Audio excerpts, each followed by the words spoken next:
एक स्टडी के मुताबिक 63.5% स्टूडेंट्स ने एकेडमिक प्रेशर की वजह से स्ट्रेस रिपोर्ट करा।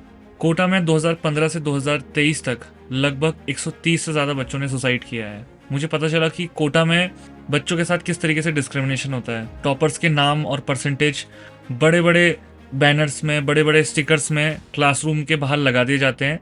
उससे ये दिखाया जाता है कि सारे बच्चे, इनको देखो, ये एक रोल मॉडल है, और बाकी बच्चों को इन्फीरियोरिटी कॉम्प्लेक्स दिया जाता है। बच्चों की परफॉर्मेंस के अकॉर्डिंग उनको A, B, C सेक्शंस में डिवाइड करा जाता है, जो कि डिस्क्रिमिनेशन का एक रूप है। ड्रॉपर्स को कहा जाता है कि तुम्हारे जीवन में कुछ नहीं होगा, तुम कुछ नहीं कर सकते। एक ही तरीके की नौकरी और एक ही तरीके के कॉलेज लाइफस्टाइल को सब कुछ बता दिया जाता है। कुछ स्टडीज़ ऐसी हैं जिन्होंने इस पे फोकस करा है कि 81% स्टूडेंट्स जो हैं एग्जाम्स के टाइम पे ये बताया कि उन्हें सबसे ज़्यादा डर लगता है। 37% जो 12th के बच्चे थे उन्हें हाई एंग्जाइटी लेवल्स पाए गए, और लड़कियों में ये स्ट्रेस और एंग्जाइटी उनसे ज़्यादा पाई गई है। आज हम बात करेंगे एजुकेशन क्या होती है, स्ट्रेस क्यों होता है, और स्टूडेंट्स और पेरेंट्स इसको कैसे डील करें। आप देख रहे हैं मेरा चैनल, तो इस वीडियो को अभी हम शुरू करेंगे।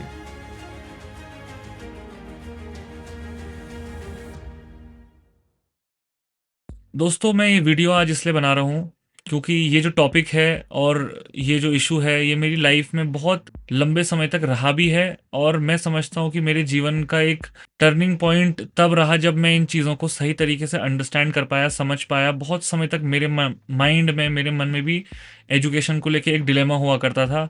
एक फॉल्स नरेटिव हुआ करता था कि शिक्षा यही होती है, या जिस तरीके की शिक्षा हमें समाज में बताई जाती है, शिक्षा का मतलब वही होता है। एक कोट के साथ मैं शुरू करना चाहता हूँ। आमतौर पर हम लोग उन लोगों से शिक्षा को समझते हैं जो हमें एक एक ढंगी, एक रंगी शिक्षा बताते हैं।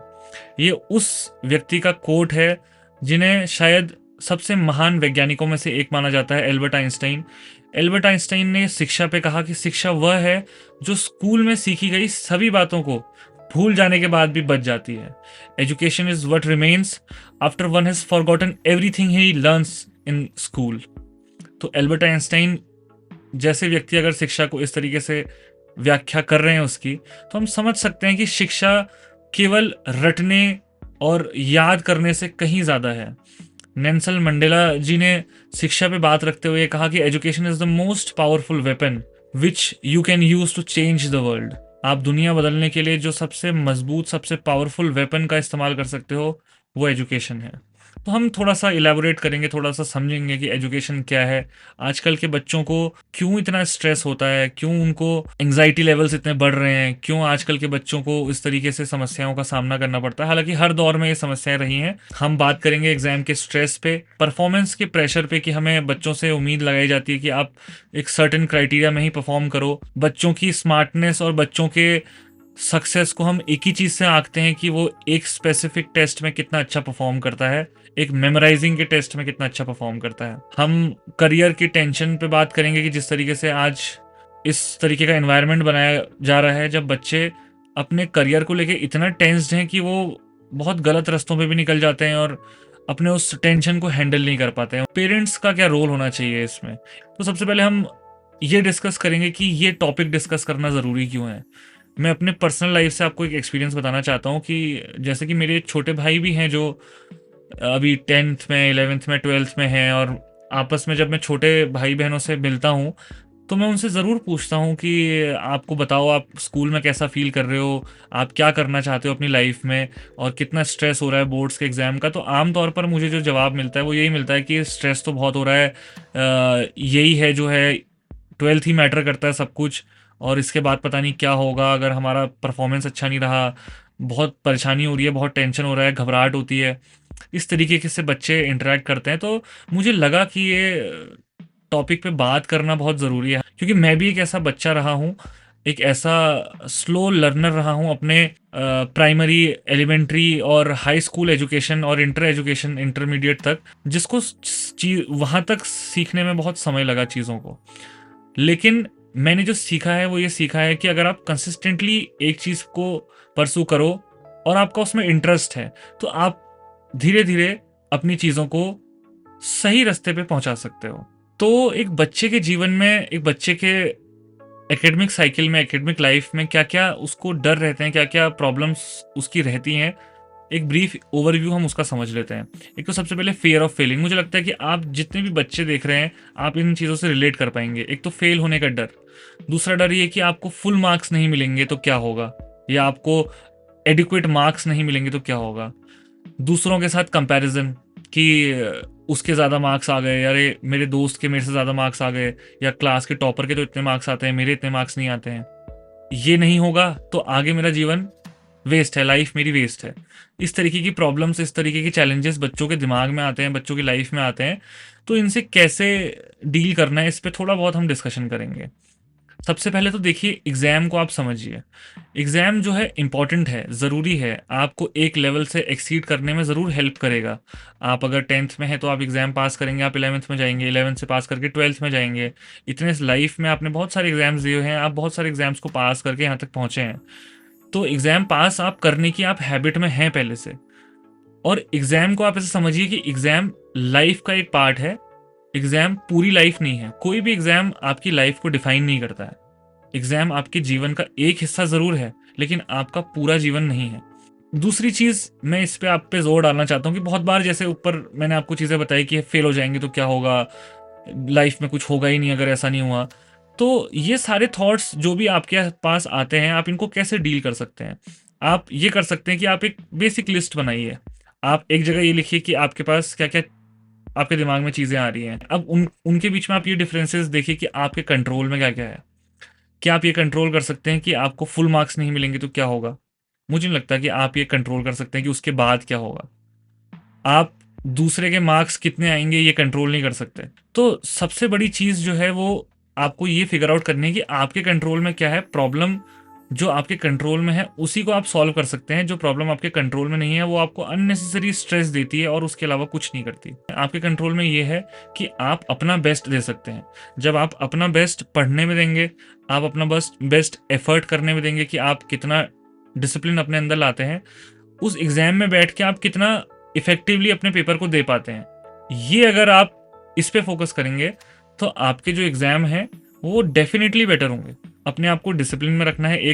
आप एक पैटर्न फ़ॉलो करिए, एक अपना एक साइकिल बनाइए जिसको आप कंटिन्यूअस उसी पे चलें और उसी को फ़ोकस करें, बिकॉज़ आपके कंट्रोल में मैक्सिमम चीज़ वही है। तो टेंशन उसी का लेना है जो कंट्रोल में है और उसको टेंशन लेके ठीक करना है।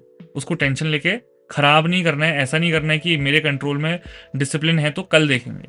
इसको आप आज देख सकते हैं, तो इसको आज देखिए।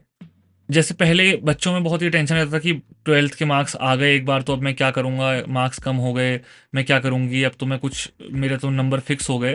तो मैं आपको ये बताना चाहता हूँ कि जैसे कि हमारी न्यू एजुकेशन पॉलिसी है, तो न्यू एजुकेशन पॉलिसी में इसी प्रॉब्लम को टैकल करने के लिए आपको इम्प्रूवमेंट का एग्ज़ाम भी आज आपके पास ऑप्शन है। मान लीजिए बहुत बार ऐसा होता है कि किसी एग्ज़ाम में आपके पास आप बहुत अच्छा पढ़ा है आपने, आप बहुत अच्छा रिविज़न करके गए हैं, आपने बहुत टाइम दिया उस पेपर में, लेकिन अनफॉर्च्यूनेटली वो एक बुरा दिन था और आपकी चीज़ें उस अकॉर्डिंग आप परफ़ॉर्म नहीं कर पाए। तो अब आपके पास फ्यूचर में एक सेकंड ऑप्शन ज़रूर है जो इम्प्रूवमेंट का है, जिसमें आप अपनी चीज़ों को इम्प्रूव कर सकते हैं। मैं ये 10th और 12th वालों के लिए स्पेसिफिकली कह रहा हूँ, बिकॉज़ एनईपी में इसको इम्प्लीमेंट करा जाना है। उसके अलावा वोकेशनल लर्निंग पे बहुत ज़्यादा फ़ोकस है। जैसे क्योंकि मैं तो उन बच्चों से रिलेट करता हूँ ज़्यादा जो एवरेज थे, बिलो एवरेज थे, क्योंकि मैं भी बिलो एवरेज रहा हूँ।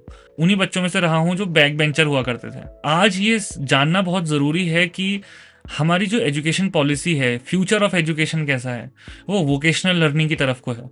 अब आपको हार्डकोर नेचुरल साइंसेज में अगर इंटरेस्ट नहीं है तो आपका कोई ये कंपल्शन नहीं है कि आप उधर की तरफ ही देखें।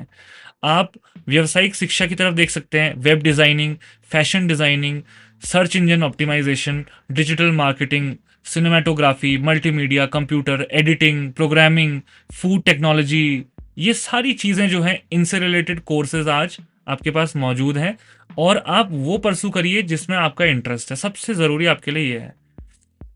उसके अलावा मैं आप सबको ये बताना चाहता हूँ कि हर बच्चा अपने आप में एक्स्ट्राऑर्डिनरी होता है। आप में से कोई ऑर्डिनरी नहीं है। हर बच्चे के अंदर कोई ना कोई एक्स्ट्रा ऑर्डिनरी स्किल होती है। आप अपने आप को आइडेंटिफाई करते करते ये ज़रूर जान जाएंगे कि आपके अंदर कुछ ना कुछ एक एलिमेंट ऐसा है जो और लोगों से डिफरेंट है और आपको वो बेटर बनाता है। तो आप सबके अंदर वो स्किल है, आप सबके अंदर वो एक्स्ट्रा ऑर्डिनरी टैलेंट है, उसको अगर आप आइडेंटिफाई करें तो आज के समय में आप बहुत अच्छे तरीके से ग्रो कर सकते हैं और एक बेटर लाइफ की तरफ को जा सकते हैं। क्योंकि मिस्टेक्स को हमारे समाज में अनफॉरगिवेबल बना दिया गया है। आप गलती करें तो आपको उसकी पनिशमेंट मिलनी ही मिलनी है, और गलती करना कुछ पाप तरीके से समझा जाता है हमारे समाज में। तो मिस्टेक्स पे लाइट डालते हुए कुछ कोट्स मैं आपके लिए लेके आया हूँ। सबसे पहला कोट है कि mistakes are proof that you are trying. Mistake जो है वो प्रूफ है कि आप कोशिश कर रहे हैं। बॉनी ब्लेयर ने कहा है, winning doesn't always mean being first. जीतना हमेशा प्रथम आना नहीं होता। Winning means you are doing better than you have done before. जीतना मतलब आप पहले जैसा आपने करा उससे आज आप बेहतर कर रहे हैं, ये आपकी जीत है। कन्फ्यूशियस जो एक बहुत बड़े फिलोसोफर रहे हैं, उन्होंने कहा है कि it does not matter how slowly you go. फर्क नहीं पड़ता कि आप कितने धीमे चल रहे हैं, as long as you do not stop, जब तक आप रुकते नहीं। तो मुझे लगता है कि हम लोग इन चीज़ों से ज़रूर सीख सकते हैं। ये असली एजुकेशन का मीनिंग है। इस वीडियो को कंप्लीट करना बहुत मुश्किल हो जाएगा अगर मैं पेरेंट्स से बात ना करूं। अब पेरेंट्स से बात करना इसलिए भी ज़रूरी है बिकॉज एक बच्चे के जीवन में पेरेंट्स का बहुत रोल रहता है। उसके माता पिता या उसके परिवार के लोग उससे कैसा व्यवहार करते हैं, उसको कैसे समझते हैं, ये मुझे लगता है कि ज़्यादा इंपॉर्टेंट है। 2015 की एक रिसर्च स्टडी में यहाँ पर कोट करना चाहता हूँ, जिसमें 66% स्टूडेंट्स जो हैं उनको प्रेशराइज फील होता है उनके पेरेंट्स की वजह से कि वो एक बेटर एकेडमिक परफॉर्मेंस दें। उस रिसर्च में ये कहा गया है कि the majority of the parents criticise their children by comparing the latter's performance with that of the best performers in the class. ये हमारे जीवन में भी हुआ है, आपके जीवन में भी हुआ होगा। आमतौर पर माँ बाप अपने बच्चों को उन बच्चों से कंपेयर करते हैं जो क्लास में सबसे टॉप आते हैं। इसके परिणाम स्वरूप अपने क्लास के बच्चों में उनके अंदर द्वेष भाव आता है, क्योंकि घर से उनको प्रेशर पड़ रहा है। आपका सीधे कंपैरिजन क्लास के टॉपर, क्लास के अच्छे जो बच्चे तथाकथित बना दिए गए हैं, जो एकेडमिकली बहुत साउंड हैं, उनसे आपका कंपैरिजन करके आपको इन्फीरियर भी महसूस होता है उन बच्चों को, और अपने दोस्तों के साथ ही एक राइवलरी भी क्रिएट होती है। तो मैं उन पेरेंट्स से ज़रूर ये कहना चाहता हूँ कि आप जो रास्ता अपने बच्चों के लिए चुन रहे हैं, जैसे कि आप चाह रहे हैं कि वो साइंस ले या कॉमर्स ले या आर्ट्स ले, तो आप एक रास्ता उनके लिए चुन रहे हैं, कोई स्पेसिफिक एक रास्ता, चाहे वो साइंस हो, कॉमर्स हो, आर्ट्स हो, कुछ भी हो। आपका चुना हुआ रास्ता एक रास्ता ज़रूर हो सकता है, लेकिन एकमात्र रास्ता कभी नहीं हो सकता। आपका चुना हुआ रास्ता हो सकता है कि आपके बच्चे के लिए ठीक हो भी और नहीं भी, दोनों संभावनाएं हैं। और मेरे विचार में ये आपका बच्चा बहुत बेहतरीन तरीके से जानता है कि उसे क्या करना है, और आप उसको आइडेंटिफाई करने में उसकी मदद ज़रूर कर सकते हैं। सबसे पहले तो आप पेरेंट्स को अपने खुद से ये ज़रूर पूछना चाहिए कि आप अपने बच्चों से प्रेम करते हैं या उनके रिपोर्ट कार्ड से। और मुझे मालूम है कि माता पिता अपने बच्चों से बहुत प्रेम करते हैं, लेकिन बहुत बार हम सोसाइटल प्रेशर में आके, क्योंकि दूसरे का बच्चा बहुत अच्छा एक एकेडमिक स्कोर ला रहा है, तो हम बहुत रिपोर्ट कार्ड ड्रिवन हो जाते हैं। आप ये सोचिए, आपने एक बच्चे को जन्म दिया है, उसके अंदर एक आत्मा है, उसके अंदर एक जिंदगी जी रही है, तो वो एक रिपोर्ट कार्ड नहीं है, वो रिपोर्ट कार्ड से बहुत आगे है। और बहुत तरीके की इंटेलिजेंसेस होती हैं। अगर आप ये देखें कि किस किस तरीके की इंटेलिजेंसेस होती हैं, कुछ बच्चे एकेडमिकली बहुत अच्छे होते हैं, कुछ बच्चे ऐसे होते हैं जो बहुत इमोशनल होते हैं, बहुत उनका इमोशनल क्वेश्चन बहुत अच्छा होता है, कुछ बच्चे म्यूजिक में बहुत अच्छे होते हैं, कुछ बच्चे डांस बहुत अच्छा करते हैं। तो बहुत अलग अलग तरीके की इंटेलिजेंसेस हैं जो बच्चों के अंदर होती हैं। बच्चों को केवल एक लेवल ऑफ इंटेलिजेंस, जो कि मैथ्स, साइंस, रीजनिंग है, इससे अगर आप आकेंगे तो आप खुद भी इंफीरियरिटी कॉम्प्लेक्स का शिकार होंगे और अपने बच्चों को भी बना देंगे। तो सबसे पहले आपको अपने से ये सवाल करना है कि आप अपने बच्चे से प्रेम करते हैं या उस बच्चे के रिपोर्ट कार्ड से प्रेम करते हैं। एक रैट रेस सी बना दी जाती है हमारे, उसमें चूहे दौड़ते हैं, सारे चूहे एक तरफ को दौड़ते हैं। आपको कैसा लगेगा अगर आप अपने बच्चे को एक चूहा बना के भेज दें उस दौड़ में, और वो बच्चा चूहा है नहीं, वो तो चिड़िया है, वो पंछी है, वो उड़ सकता है, लेकिन आप कह रहे हैं कि तू चूहा बन के दौड़। तो हमें इस तरीके से जब हम अपने बच्चों पे प्रेशर करते हैं तो उनका बहुत मोराल भी डाउन होता है, और उनकी जो आइडेंटिटी है वो खुल के सामने हमारे नहीं आती है। मैं समझता हूँ कि माता पिता के पास बहुत सारे चैलेंजेस होते हैं ज़रूर, लेकिन अल्टीमेटली आप अगर अपने बच्चों को नहीं समझेंगे तो आपका बच्चा किसके पास जाएगा अपनी विचारों को व्यक्त करने के लिए? और अगर आपका बच्चा आपसे चीज़ों को नहीं शेयर कर पाता है, तो मैं समझता हूँ कि ये आपकी ज़िम्मेदारी है कि आप अपने बच्चों के साथ एक ऐसी बॉन्डिंग बनाएँ शुरू से कि आप अपने बच्चों को ये पूछ सकें और आपके बच्चे आपके साथ फ्रीली ये बता सकें कि उनको जीवन में क्या करना है। कम से कम ये चीज़ें तो हम लोग इस लेवल पे पहुँचाएँ कि आप अपने बच्चों से इन चीज़ों के बारे में खुल के डिस्कस कर सकें। बहुत बार बच्चे इसलिए नहीं बता पाते हैं क्योंकि हम अपने ओपिनियंस उन पे थोप देते हैं या हम वो ओपिनियंस उन पे डाल देते हैं जो हमें किसी और ने दिए हैं। तो अगर आप फ्रीली उसको समझाएँगे, खुद भी थोड़ा-सा अंडरस्टैंड करेंगे, क्योंकि आजकल के बच्चों को सुनना बहुत ज़रूरी है। उनको सुनाना ज़रूरी नहीं है, उनको सुनना बहुत ज़रूरी है। आपके बच्चे यंग एडल्ट्स हैं। यंग एडल्ट्स मतलब उनके पास खुद का दिमाग है, उनके पास खुद की अंडरस्टैंडिंग है। हर जनरेशन में बच्चे एडवांस होते हैं। आप देखिए, आप जब 10 में थे तो आपको मोबाइल चलाना नहीं आता था। आपके दौर में था भी नहीं। आज उन बच्चों को मोबाइल चलाना आता है। आज उन बच्चों को बहुत सारी टेक्नोलॉजी से वो रूबरू हुए हैं। तो उनकी इंटेलिजेंसेस बहुत सारी चीज़ों में हमसे ज़्यादा है।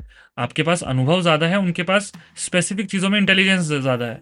तो इसका समावेश करते हुए ये जानना बहुत ज़रूरी है कि आपके बच्चे की रुचि, आपके बच्चे की दिलचस्पी किस में है। कैसा लगेगा आपको अगर आपका बच्चा बहुत सक्सेसफुल है, लेकिन उसके अंदर कोई करुणा भाव नहीं है, कोई प्रेम नहीं है, वो प्रेम जानता ही नहीं है। वो आपसे आपके दुख-सुख को समझ ही नहीं सकता, क्योंकि वो इसी दौड़ में रह गया कि मेरे को फर्स्ट आना है। तो एक बेहतर इंसान बनाने के साथ-साथ आप उसकी शिक्षा पे ज़रूर ध्यान दें।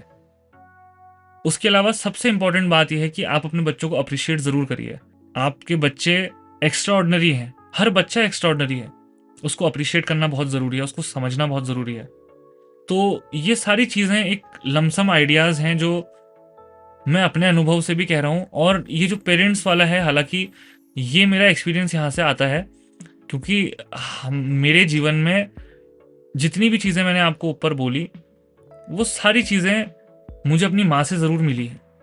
इसीलिए मैं आज ये सब कह पा रहा हूँ। तो मैं आशा करता हूँ कि आप लोग इसमें से कुछ भी समझेंगे, कुछ भी जानेंगे और कुछ सजेशन मुझे भी देंगे कि क्या हम इसमें और बेटर कर सकते हैं, जिससे कि बच्चों के जो लर्निंग फेज़ है, जो आजकल बहुत ही रिजिड और बहुत ही रैट रेस तरीके का एक फेज़ उनके जीवन का बन के रह गया है, इसको हम थोड़ा-सा रिलैक्सेशन की तरफ को भी ले जाएँ, जहाँ पर उन बच्चों को साँस लेने का, जीने का, चीज़ों को समझने का मौका मिले, अवसर मिले। और आखिरी में अपनी बात को कंक्लूड करते हुए उन बच्चों को मेंशन करते हुए जो खुद को और बच्चों से कमतर समझते हैं और ये समझते हैं कि शायद टॉपर्स ही कुछ कर पाएँगे, या शायद जो टीचर्स जो कहते हैं कि यही बच्चे आगे सक्सीड करेंगे, या आम तौर पर जो समाज में जिनको बहुत अप्रिशिएट करा जाता है, यही बच्चे कुछ बन पाएँगे और हम कुछ नहीं बन पाएँगे। उन बच्चों के लिए मैं एक बहुत अच्छी लाइन जो शाहरुख खान ने कही है, वो बताना चाहता हूँ, वो दोहराना चाहता हूँ। जिस जिस चीज में दिली खुशी हो वो बनना। और एक बात और बोलते थे, काम करना और ना करो तो वो भी ठीक है, क्योंकि जो कुछ नहीं करते वो कमाल करते हैं। और ये बात आप अपने एकदम दिल तक याद करके रखिए कि अगर आपको लगता है कि आप कुछ नहीं करेंगे, आप अगर प्रयत्न करेंगे, आप अगर वो करना चाहेंगे जो आपको करना है, तो आप कमाल ज़रूर करेंगे। तो मैं आशा करता हूँ कि आप सबको ये कैंडिड और ये अनफिल्टर्ड टॉक अच्छी लगी होगी। इसका केवल इंटेंशन ये है कि मेरे पर्सनल एक्सपीरियंस से भी निकल के आता है, और मैं इस टॉपिक को बहुत इंटेंसली महसूस भी करा हूँ और फील भी करा हूँ, और मैं इस जर्नी का पार्ट भी रहा हूँ। तो अगर मैं कर सकता हूँ तो आप ज़रूर कर सकते हैं। तो इसी के साथ इस वीडियो को यहाँ पर हम ख़त्म करते हैं। मैं आशा करता हूँ कि आप जो भी परीक्षा दें, उसमें आप अपनी पूरी मेहनत से बैठें, पूरी मेहनत से आप प्रयास करें, और परीक्षा के आगे के जीवन को भी आँकें कि केवल परीक्षा ही जीवन का एकमात्र सत्य नहीं है। वो परीक्षा आपको डिफाइन नहीं करती है। हाँ, उसके लिए आप प्रयत्न ज़रूर करें, मेहनत ज़रूर करें, और अगर आप उस परीक्षा में पूरे मन से मेहनत करेंगे और पूरे डेडिकेशन से अपना काम करेंगे, हार्ड वर्क करेंगे, तो मोस्ट प्रोबेबली और बहुत चांसेस हैं कि आपको सक्सेस ज़रूर मिलेगी। मुझे लगता है कि आपको ये बातचीत अच्छी लगी होगी, और लगी है तो आप इसको शेयर करें, अपने पेरेंट्स के साथ भी शेयर करें, अपने दोस्तों के साथ शेयर करें, भाई-बहनों के साथ शेयर करें, और चैनल को सब्सक्राइब करें, वीडियो को लाइक करें और बेल आइकन दबाएँ ताकि इसी तरीके के वीडियोज़ आप तक लगातार आते रहें। मुझे इतनी देर आपने सुना, बहुत-बहुत धन्यवाद।